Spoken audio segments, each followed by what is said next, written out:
نلعب الدقيقة السادسة من عمر المرحلة الأولى، ومعكم الإعلامي عبد السلام عيدن على القناة السادسة الشبابية وان تي في اش دي 6 في طيلة مباراة الديربي العاصمية الجزائرية بين فريقي مولودية الجزائر وضيفه اتحاد العاصمة على ملعب علي عمار لابوانت في محافظة الدويرة بالجزائر العاصمة.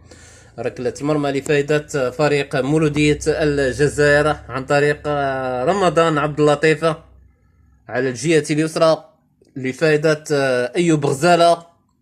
أيوب غزالة يتقدم أكثر. أكيد بأن هذه المباراة سوف تكون حاضرة على صفحتي في اليوتيوب والتيك توك والانستغرام والفيسبوك بصوت الإعلامي عبد السلام عيدن.